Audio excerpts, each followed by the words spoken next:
Wait, is this recording? Yeah, we're on. What, dude? No. Okay, this is where you got to start it when I have the glove on. I can't put it on like when it's. Yeah. Okay, I'll just cut it. All right. Yeah. All right, now we're going. Time we gotta redraw some of that stuff on the wall. I mean, they're not seeing it, right? Just a little bit from this camera, Yeah.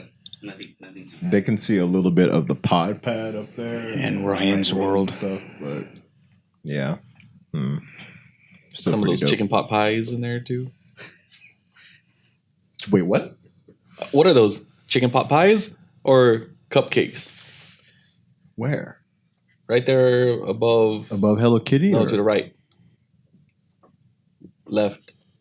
Right underneath the Jada logo, next to the yo-yo and the candy. I think it is. I think that they are chicken pot pies. My favorite is the hidden mic. Maybe we could leave that up there. Actually, that's one of June's drawings that I actually like because it's not like overly disgusting. For everyone who's listening, inside of the pod pad, we actually have a wall, but like it's kind of like a chalkboard, and so but you're able to draw everything on there with chalk. And somebody drew these chicken pot pies on the wall, and it's just so random. I'm just trying to figure out like what are these things. Is this the icebreaker? I thought we were just talking about the chalk wall. Yeah. I mean, I have another icebreaker. I was thinking about. Pretty in depth, if you guys had to survive, if you guys were thrown into a cage for 1 hour and you had to choose one to survive against, would you rather get thrown into a cage with a gorilla or with a lion? And keep in mind, just because you're in there with them, it doesn't mean that they're hungry or that they're super aggressive, but you just have to hope that you act cool enough that they stay acting cool too. Is the gorilla female or male? I don't know. Why? Well, I mean, I think gorillas, the females have more of a motherly instinct. Yeah. So they may be less prone to be aggressive if it's just you two in there, as opposed to a silverback, the male who's territorial and if you're Isn't there this thing with gorillas though? If like you stand your ground. No. No. Well, there's a video of this Big. dude. No, but for real, there's a video of this one guy. It was in like South Africa or wherever they're from. This guy, he used to work with him, and there was like one who was like trying to charge at him, and like he had said, you have to just stand your ground and not budge, and then the guy who was trying to play alpha, he'll back down. And there's a video of the gorilla charging at him, and he doesn't budge a muscle, and he's okay. Yeah, I'm gonna try to find it right now. It's the coolest thing ever. That might be because he's dealing with these. Yeah, that's true. He might that gorilla might recognize him. If it's. Isn't there like a thing where you can show them that you're not trying to be alpha anyway? Like, I think it depends on what kind of gorilla it is, or I'm not sure what kind of animal. But I know there's one where you're not supposed to stare them in the eye. Okay, I found it. They feel threatened when you stare them in the eye. So like there's these zoos that That's pretty gnarly. that was on Kong, dude. Wait, what do you mean? I'm like, that's pretty gangster. Yeah. I'll take my chances. I wouldn't take a chance doing that though. I'll take my chances with a gorilla. Yeah. Yeah, because lions are cats, and cats you can't trust. Cats are some little murderous devils. Yeah, I mean, I had a cat. He was a beast in our neighborhood. He would, chase cats around. He would be like just a bully. Yeah. With all the cats in the neighborhood. I saw him chase another cat up the telephone pole, and the cat was so like engrossed of trying to get away from my cat that it actually jumped off the telephone pole. And as he was falling, my cat swiped and hit him to the side. I'm like, dang, you hardcore. He's pretty gangster. That's pretty funny. Yeah, but then he was cool at home, and then every once in a while you'd just be petting him, and then just go crazy on you. I don't like cats. Yeah, they're pretty unpredictable. Well, but you know what? I mean, for me, I don't know. If I'm in a cage with either or, I'm assuming that I probably won't fake it out. And if I had to get killed by one, I don't know. I think I'd rather get killed maybe by a lion. And here's why. Because he goes for the jugular, dude. It goes for the jugular, and cats, well, they don't eat you immediately. Oh, so then you'll be bleeding out. Well, yeah, but I mean, its teeth are like Watching this cat like kill me, please help. Yeah, but I think I'd rather get killed by a lion, or maybe if it swats at me, I can see it coming, and then just try to move my head so that I get all of its paw in me, and then a lion's like 800 pounds, man. That thing will knock your block off. Well, gorillas are pretty crazy too. Yeah, I think, dude. I think a single punch from one is rated at like 5,000 psis. Yeah, I'll still take my chance with the gorilla. Yeah. I feel like they're less likely to do something aggressive towards you. If I was in a cage with a lion, can I be armed with a cucumber? Am I the only one that? Yeah, you don't get it. Look up cucumbers. I think I'm the only one that got that reference. I thought you watched cat videos. I do, but I've never heard of this cucumbers and cats. Yeah. What the hell? So apparently, I started laughing, and then I quickly realized I was the only one laughing, and I was like, wait, because apparently cats are scared of cucumbers. I gotta try this. You have a cat at home? I have a cat. You try it. I'm about to go buy a cucumber right after work. Cucumbers and cats. Yeah. These damn ads on YouTube. That or like a roll of tape so I can put a box on the ground. Here they are now. That's dude, so cool. Cucumbers and cats. Dude, yeah. It's so weird. It is. And I don't know where it comes from. I mean, it's like some kind of... It must be like an evolutionary embedded, trait. yeah, evolutionary instinct. You think that'll have any effect on a lion, though? Dude, they're big cats. I mean, have you seen those videos of giant, like huge lions, and they just put a cardboard box and they do exactly the same as house cats do? They just try to climb in it. The exact same temperament. Yeah. I mean, it doesn't matter what kind of cat. It could be like a puma or a jaguar. All those, they all do the same thing. It's crazy. I still go with the gorilla. Yeah, me too. What's up, everybody? You are tuned in to the 10th episode of the Jadacast podcast. How's everybody doing? Good. I'm good too. It's October. Yeah, and we are getting pretty close. SEMA month. This year is flying. It's crazy. Flying. This is not enough time to do anything. No. It's one of those times where there's too much to do. I just want to sit here for the day contemplating everything that I have to do. It's like there's too much to do, but not enough movement in some of these things that we need to do. Yeah. It's like a lot of it is just hurry up and wait. Yeah.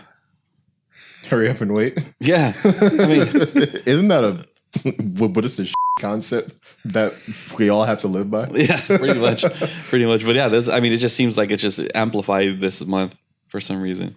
And it just started. Yeah.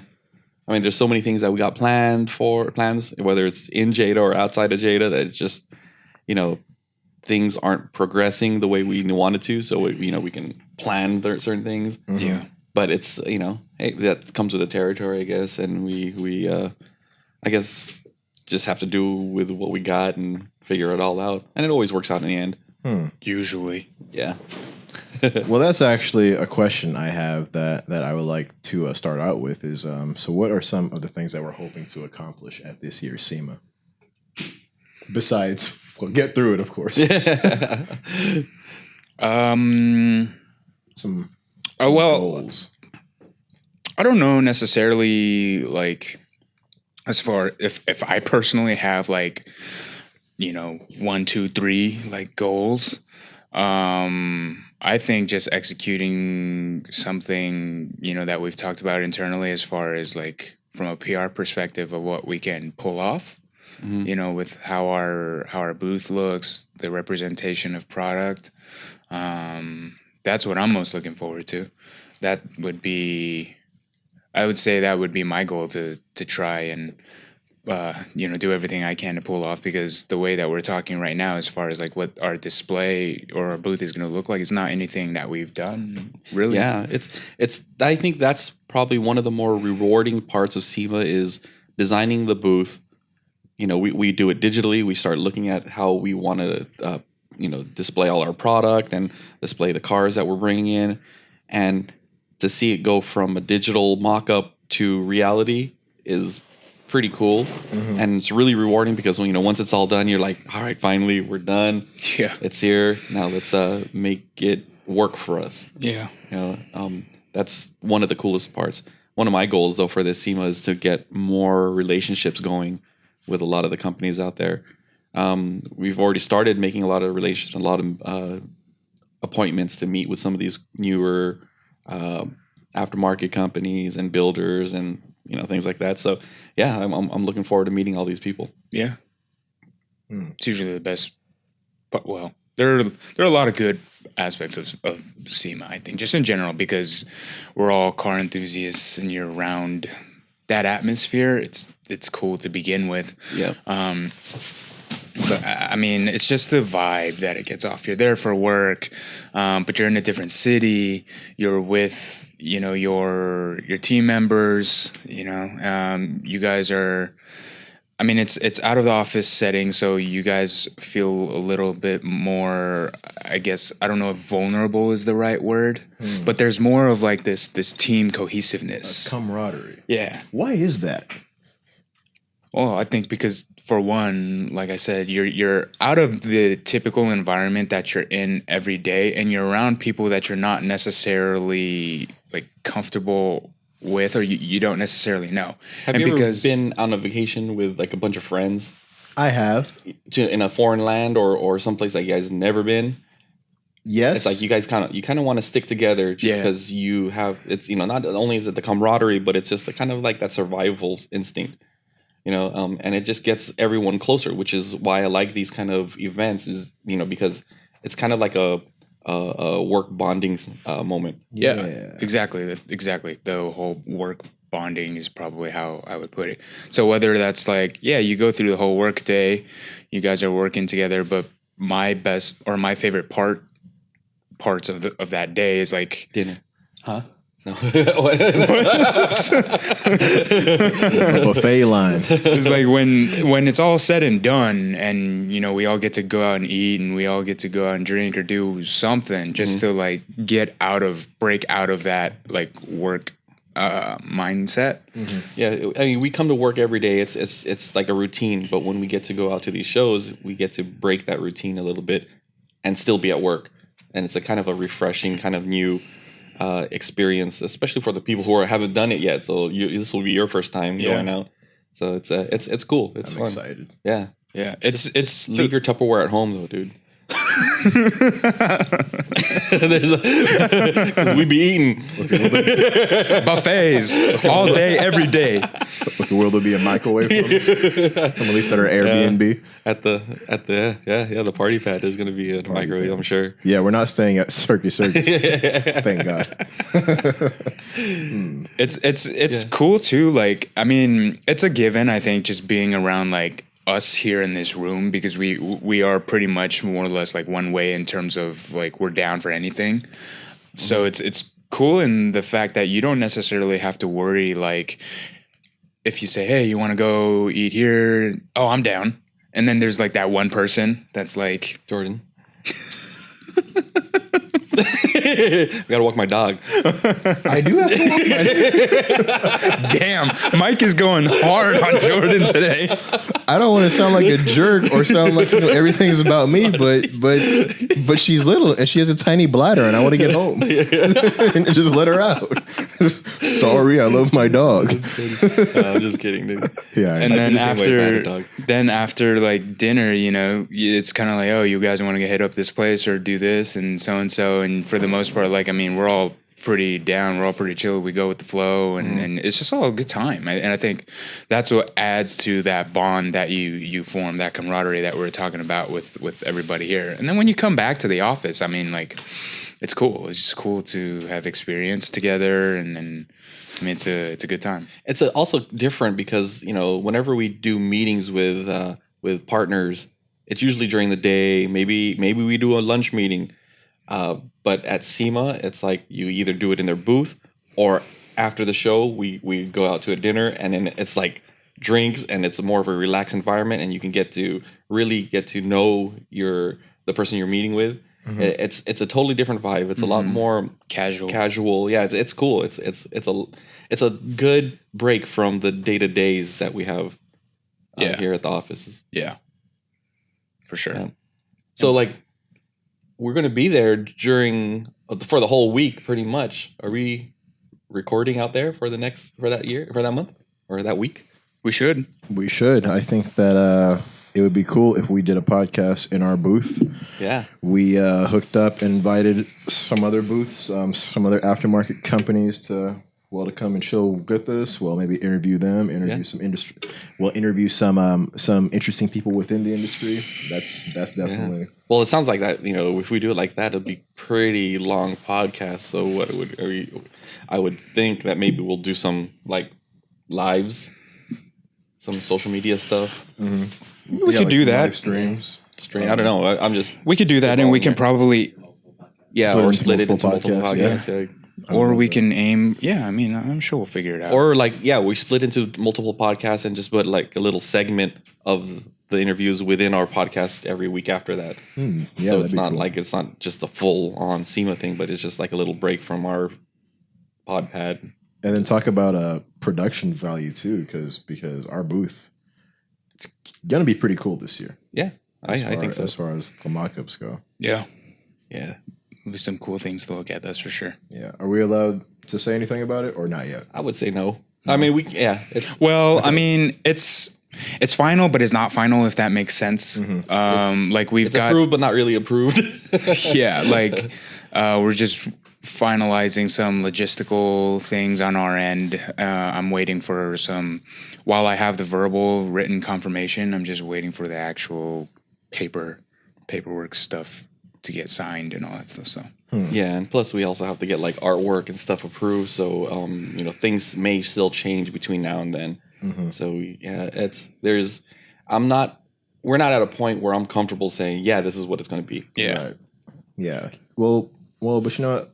Along those same lines, people might have a lot of misconceptions of what it's like to work for a toy company or work within the industry that we're in. I would expect them to think it's all fun and games, which a lot of it is, but there are a lot of moving parts, a lot of complex pieces to put together. And so what would you guys say are some of the common misconceptions about what it's like to work within a toy company?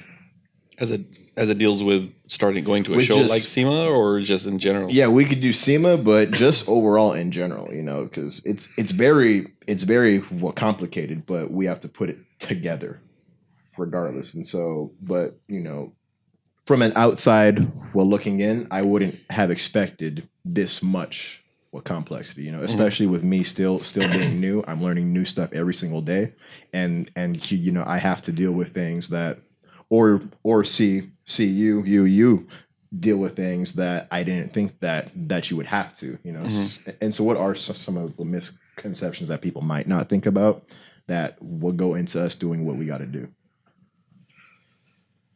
It's kind of a loaded question. Yeah, no, it's not like that. Well, it's so much. I have an idea. I have an idea of how to break it down, and I can throw that out if you want to add on to it. Yeah. I mean, Mike's been in the toy industry longer than I have, but for me, I think the general.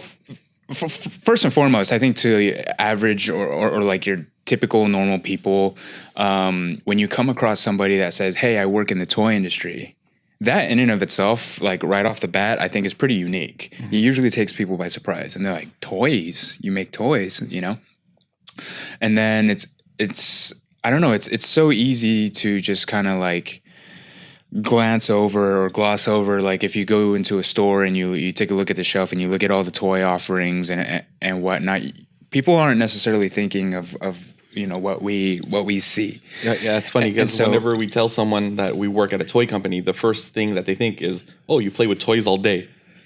And yeah, we do play with toys quite a bit, but no, there's a lot more that goes along with it. Yeah. I mean, we're not just playing with them; we're breaking them down. We're studying why certain toy companies do this, do that, or how this mechanism works.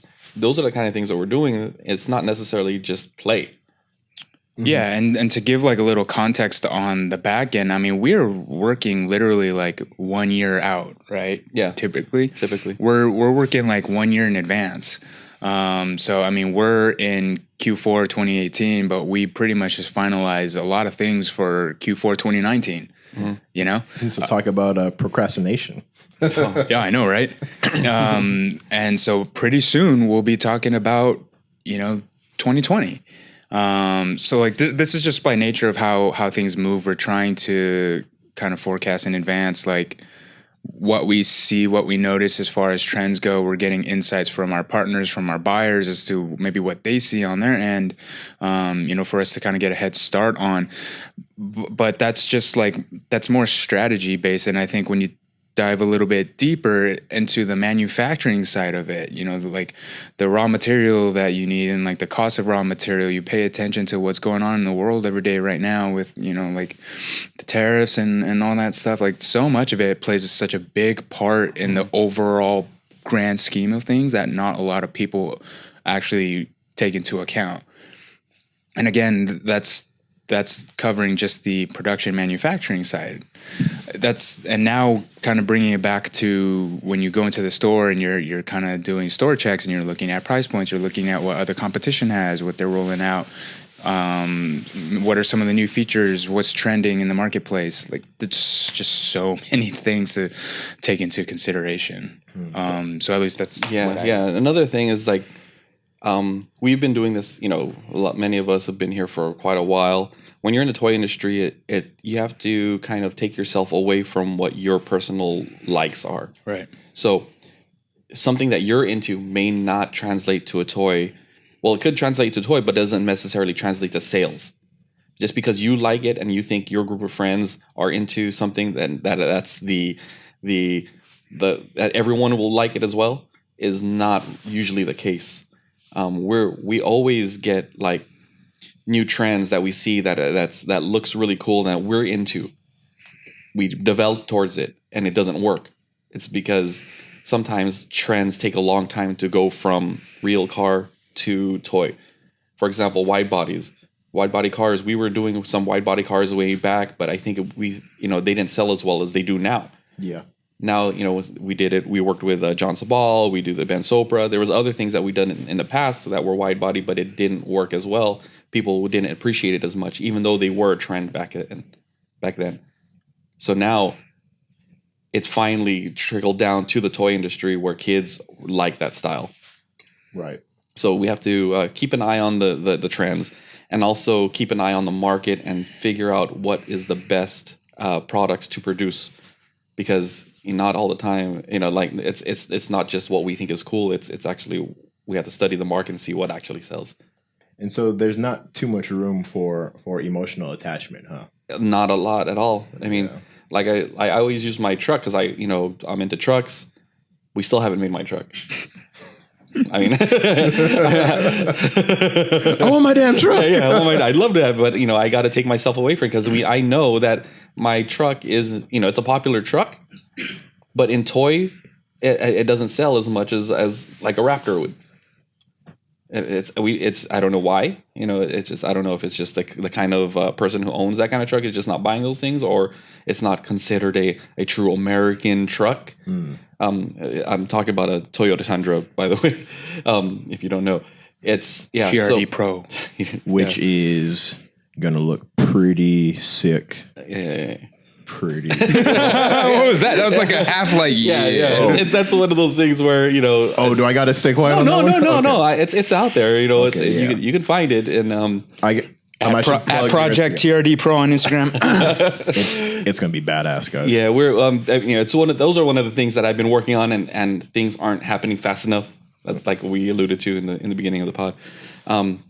But yeah, no, it's just for some reason, even though the Toyota Tundra is built in the United States, it's considered an American-made truck, made in the United States. It's not considered an American truck like a Chevy or a Ram for some reason, and it just doesn't resonate through toy sales as much as a Ford or a Chevy. Here's the other thing to it too. I think you're also talking about two different markets where we play a lot in the mass market, right? Obviously, and when I mean mass market, it's like everyone's biggest accounts like Walmart and Target. But we also play in the hobby market with a bunch of distributors and here and there. So what we've seen is like the buying pattern with these two is very different, because I think when you're talking about the mass market, you're gearing more towards like mom, dad, grandma even.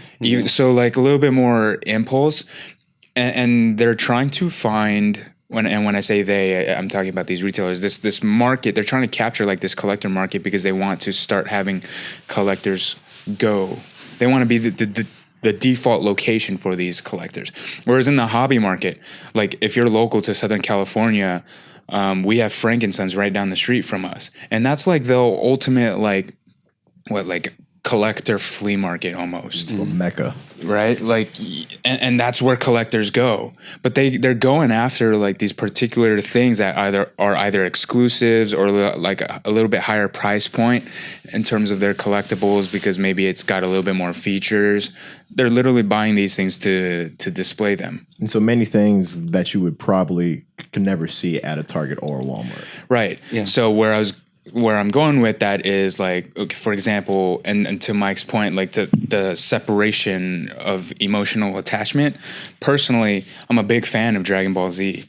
I would love to see us do something in a Dragon Ball Z execution within like either if that's a figural side or if we can try and do some execution on the vehicle side. I think there's opportunity there. But for Dragon Ball Z to be such a like, if you can try and picture Dragon Ball Z being in a mass market at a Walmart, Target, like I don't really know necessarily how strong that is in the mass market as opposed to the hobby market, because it's a very niche thing. You know what I mean? Like, so while I internally might think that Dragon Ball Z would be a great idea, it might not necessarily make sense based on the corporate strategy that we have to go to mass. I'm not entirely sure what that answer is, but I would love to see us try. But I think that's an example of, trying to separate that emotional attachment, where of course there's that want, but at the end of the day, does it really make sense? Mm-hmm. And so going deeper into the license of, say, Dragon Ball Z or one of these other, like maybe anime properties that can cross over from the Japanese anime scene to the mass market scene, we have to study it and make sure that it has enough pull to make enough money in the mass market, or else, it's kind of a not a joke, but it's just kind of like it's deflating when you get something in and it doesn't do well, and in 3 months it's gone. Mm-hmm. So we have to make sure, and it's almost like a gamble. If there's nothing proven that these items will do well in mass market, it's possible that it'll be gone in 3 months. So we have to do our the best guess with the right products and the right properties to bring to mass market if it's not there already. Right. So when you have to make an educated guess like that, how exactly are you breaking it down? I think it starts with, well, for one, I mean, it's going to be a licensed deal. Mm-hmm. So, you kind of do your due diligence as a company to analyze the market with similar products to see how those are performing, where the distribution is. But you also work with your potential partner and trying to forecast out, something as accurate as possible. But I think a lot of it is just based on past experience of what we've done, because typically we won't go for something that's outside of our category, Right. which is usually diecast and radio control anyway. And because we're big players in those categories, we have a certain feel for it to begin with. Now you're just taking into account the name of the property and things like that. At least that's how I see it. Yeah, no, you're exactly right. And one of the things also is with this emotional connection to properties. I mean, me personally, I'm into anime, right? Not very many people here, but I won't push anime because I know in the mass market it won't do very well, especially for the properties that I'm watching that I think are really good and would translate really well. Daryl was speaking about like different markets. Walmart and Target have two totally different clienteles. Walmart, we can put some stuff there that won't work in Target, and vice versa. If we have something in Target, it may not work in a Walmart. Well, could you talk about some examples? Walmart sells trucks really, really well. So we put our Just Trucks line there all day, and it just works. Target, JDM works. But then you got the hobby market, which is totally different from that. It doesn't do as much volume as a Walmart and a Target, but it does still do a lot of it does really well for us. But what we can do is throw other things in there into the hobby market to see if it works and see how well it does, and maybe hopefully it can. If that is successful, then we can move it into the mass market. After studying how the sales work. Interesting. Yeah. So just we'll pivot. One way and then see what works. Interesting. And these are all things that we look at. I mean, on the back end, and more so like our sales team will be looking at and analyzing like day by day, week by week, in terms of how a particular item or brand is doing, whether it's at Walmart, Target, or on the hobby market, and we adjust our strategy as we go. But that all kind of goes back into like if we were looking at something new and we had to kind of make our educated guess, as we were talking about earlier, it's just based on studying that like week over week. And then are there like remember any times as to where there's something that comes out and it's just a mega hit, and so we see that and we're like, screw all of the research, we're going for it. Is there ever a time like that? There is currently. I don't want to say what that is right now. We are working on it, and I mean, I'm sure a formal announcement will come out in the next few weeks from us if you follow us on our social pages and whatnot. Which you should be at Jada Toys on Instagram and Facebook, and for Metals, Diecast also on Instagram and Facebook. Yeah, but there will always be like surefire things, and just for as an example, like everyone knows that anytime there's a Star Wars movie or a Marvel movie or like a Disney princess movie, those things are surefire blockbuster all the time.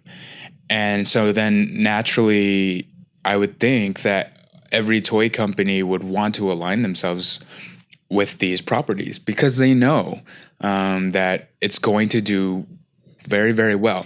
The problem with that then becomes the oversaturation in the market, right? So it's like a little give and take, I feel. So. And when it comes to oversaturation in the market, is that a point as to where we feel like that you have to go back to the drawing board and find out what is your strong point of differentiation?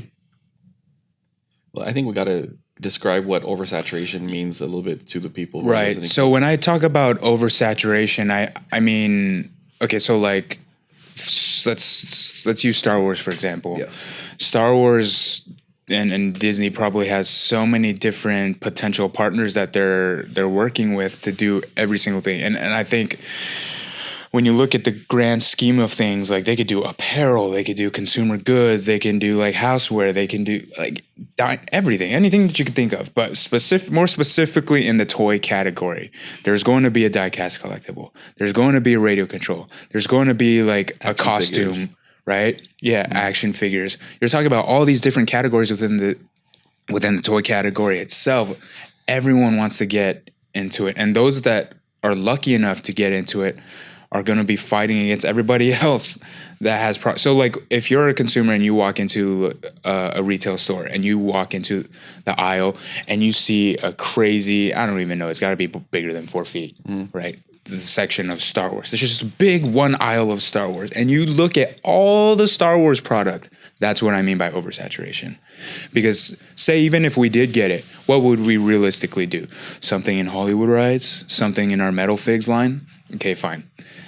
That thing is gonna live somewhere in that that big aisle. Yeah, it's between 8 and 16 feet. Yeah. Like, it's huge. Yeah. So like, how do you stand out among Or 12 feet. everybody else? Right? You can't really. It's just what people feel like they want to get. Yeah. And you're fighting with price points and everything and price value, which is how does your product look like it's worth the price that it's on the sticker? Right. There's a lot of variables that happen in there to compete in that aisle. Yeah. That's what I mean by oversaturation. Just the sheer amount of Star Wars product from various companies. And don't read into it too much, guys, because that he's talking about Star Wars. Oh, that's just an example. Yeah. I use Star Wars as an example because to Jordan's question, that's a surefire thing. Yes. Right. So That's a perfect example. yeah. So Okay. Could you guys break down what you think is going on in the mind of a customer when they see something of ours that they really love, and then them go from, oh, that's cool, to I have to have it? We'd be hella successful if we knew that answer. It changes like all the time. As new generations come in, there's different things that set people off. I think right now, the collector standpoint, I think it's nostalgia. It's things that remind people about their childhood, and they want to relive their childhood. So a lot of older like properties and Ghostbusters and Teenage Mutant Ninja Turtles, all of those properties that people grew up with who are working people now, who have families, who have more disposable income, can buy stuff. And it's like Fast and Furious, for example. Fast and Furious is exactly that. It's seeing the cars in a collectible form that you grew up with watching the movies. Yes. And I think that right now is one of the keys to going from like, oh, that's cool, that's a cool diecast car, to, oh man, that's the orange Supra from Fast and Furious. I gotta have it. Yeah. I think at the end of the day too is just us recognizing that our core demographic or market is going to be the collector fan base. Although you do what you can to kind of also entice like your mom or your dad, a lot of what we go after are going to be the collector market, and we've had a hold on that market for years now. So people are very familiar with Jada, who we are, what we make, the quality that we're able to put behind what we do. And when we have an expansion into the figural business, these people kind of follow to see what it's like, and then we're able to create a community, and then I think that's just becomes like a little snowball effect where people then are like, oh, this is something new from Jada. Oh, these are kind of cool. These are actually highly collectible, and then they kind of get into it like naturally, I feel. At least that's what I see when I take a look at the social stuff and like the interaction that goes on. That's what I notice. Interesting. I also think it's also part of it is the quality of the product, like Daryl alluded to. Like you can see something on a shelf and like, oh, that looks kind of cool, but once you actually take it home and feel it and see and like really examine it and see what it's all about and see the quality that we put into our product, then you can really you can gain an attachment to it from that, because like, man, these guys put a lot of work into it. They, you appreciate it a lot more. Mm-hmm. And for the price that we put a lot of these things out at, I think our price value is tremendous. I mean, you're getting a lot for what we sell our products for. Oh yeah, real talk. And at the end of the day, as a company, that's who we are. Yes. Offering the best quality product at the best price value. Yep. That's what we've built Jada on from the very beginning. Yeah. And also kind of trying to tend to markets that have been touched. Yes. Like one of the first products that we came out with in Diecast was the Dub City line. And at the time, Diecast manufacturers, they were just focusing on hot rods and replica cars. And what we did here at Jada, we started focusing on what the kids were driving in the inner city, the urban kids. Mm-hmm. What were they doing? No one was paying attention to them. So we started making toys geared towards that group of people. And it blew up because no one, who would want to, take these cars, Chevy Astro van, grocery getter dropped on 20-inch rims, and put a diecast out of it, because that's what you see in the ghetto, We will. Yeah, and we did it, and I think that those those people appreciated it. I grew up in those areas, Yeah. And that's what I saw every day. And I was surprised when I first saw a Jada toy. I'm like, man, that's cool. They're paying attention to this, to us. Yeah. Those are the real people. Those are the people who are out there and are willing to spend money for their kids, for their families, and and we tapped into it. And it's pretty interesting too. I still get tons of like DMs and messages of people saying, "Hey, we'll bring back Dub City. Yeah, we'll bring back Import Racer or even Chub City or all that stuff." So it's interesting to see. Yeah, no, I think now with Jada almost being 20 years in, we've built a legacy. I think we've built a fan base that knows the history and appreciates what we've done in the past, and they want to see more of it. These are the hardcore guys, and I love it. I think it's, I've been here for 13 of this 20 years, and seeing it grow to what it is now, it's pretty unbelievable. And I totally can understand why they want to see some of these things come back, because maybe they missed the boat in collecting them. They probably want more of it, because of the style that we brought forward. It's what makes it all worth it, I think, because at the end of the day, I mean, people also have to understand too, like Mike said, we're going on into our 20 year, like next year. We haven't been around to be able to, work our way into that 20 year without continuing to evolve as a company. So the people that have supported us from day one to now is very much appreciated. But I think, to also be able to recognize that we can't be doing things the same way that we used to, because whether, it might not work. And so we're always trying to find like new innovations, new ways to do things. But that doesn't necessarily mean that we forget about the people that have been supporting us from day one. Like Mike said, we always try to realign ourselves back to like a lot of the grassroots stuff, where everything kind of started. That's why we partner with a lot of the partners that we do, because we feel that they're a good representation of that. So, it's kind of like a little give and take, I feel.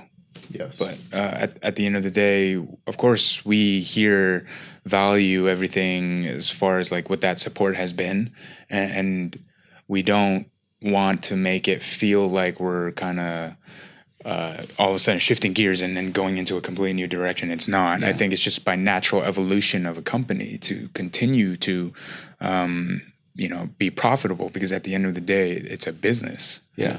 It's a business, but to the consumer, I would like to think that Jada is more of a culture. Right. It's we built this culture around cool looking custom vehicles that the everyday guy is building. You know, and it's not just the cars, but also the action figures. You know, when we started doing action figures, we went after some of the cooler, different properties that we can get, and you know, now it blossomed into what it is now with the metals line, the metal figs, and all that.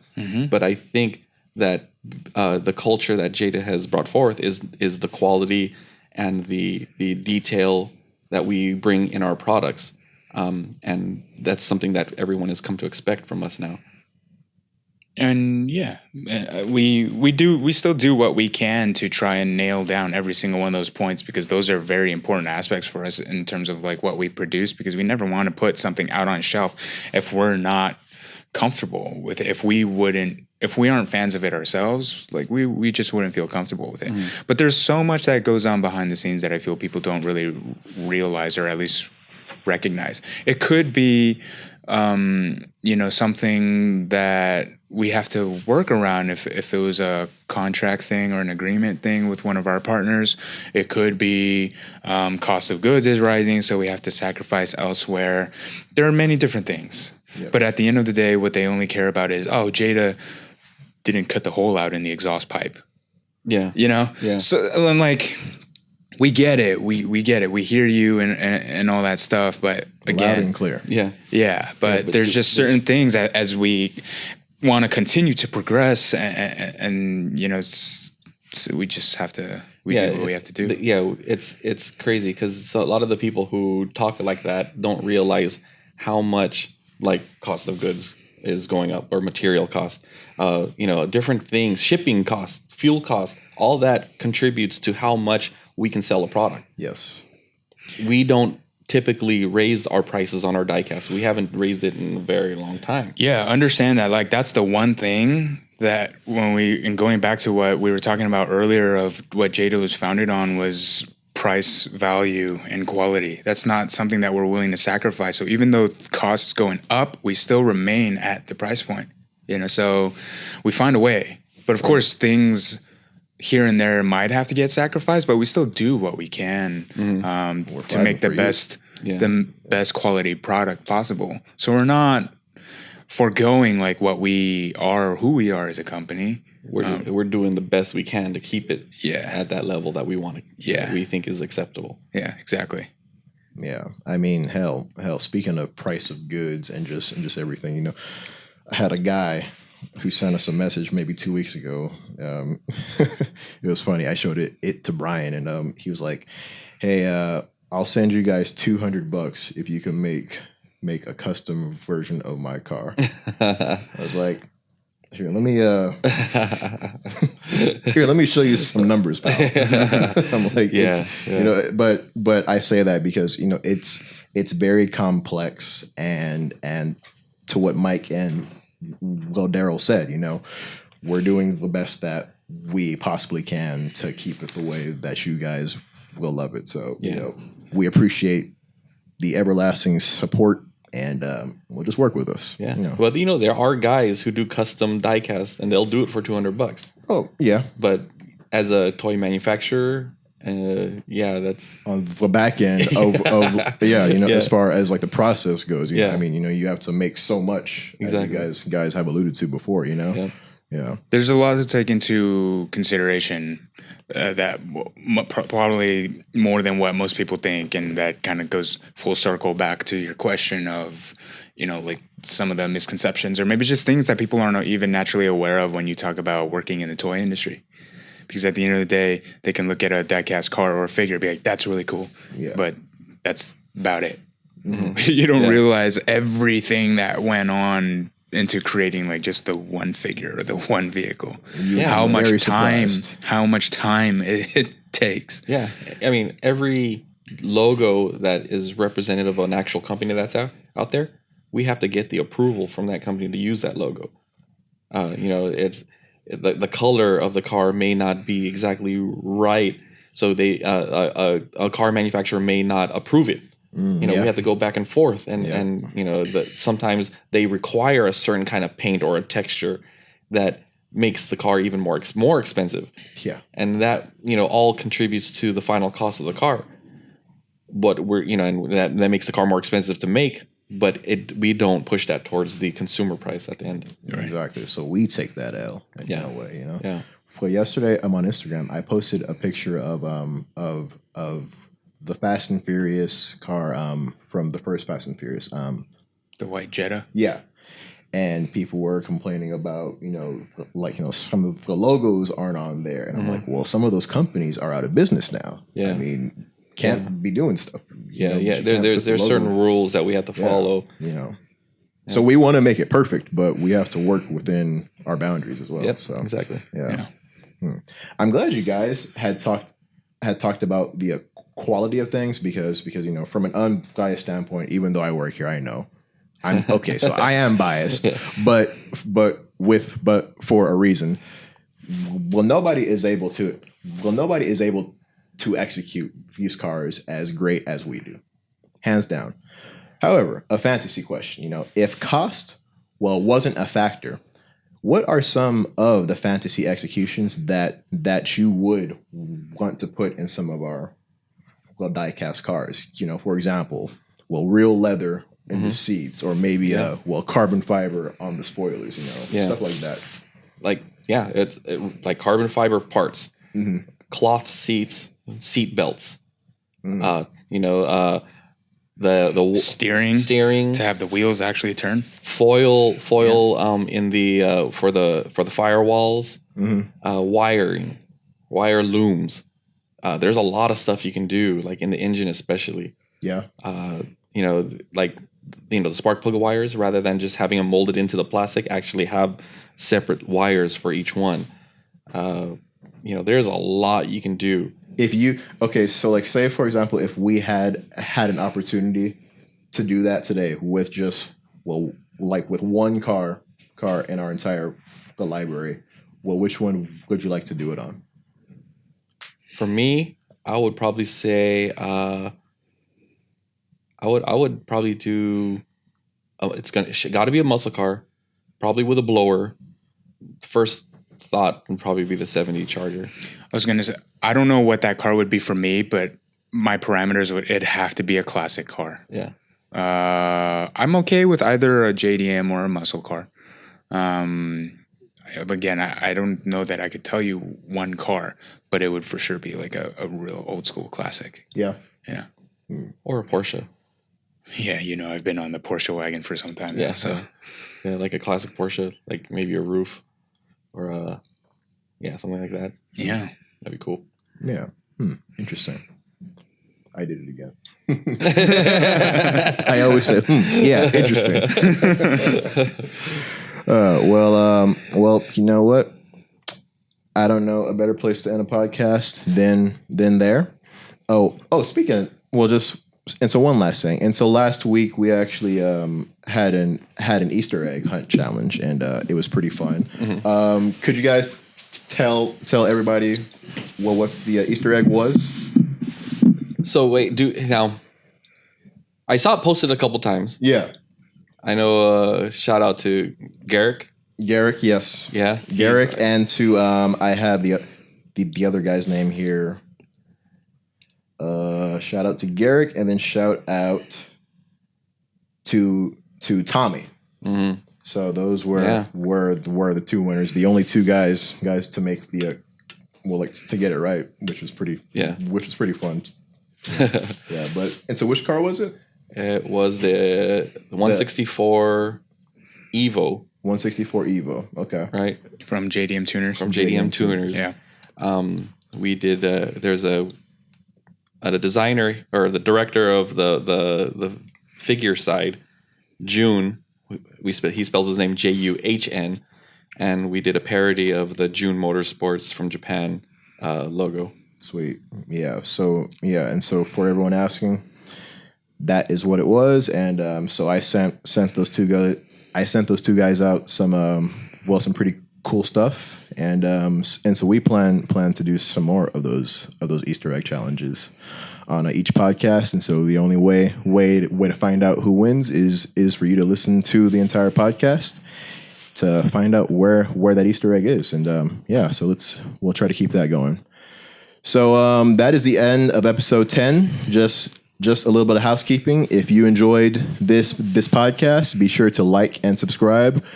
You can find us streaming on Spotify, but you can find us streaming on the Apple Podcast, and subscribe to our YouTube page as well. So we have some cool stuff coming out. We will be at SEMA at the end of this month, and yeah, thanks for listening. I'm Jordan. I'm Daryl. I'm Brian. Damn it, Brian. And so we will see you guys next week. Peace out. Later.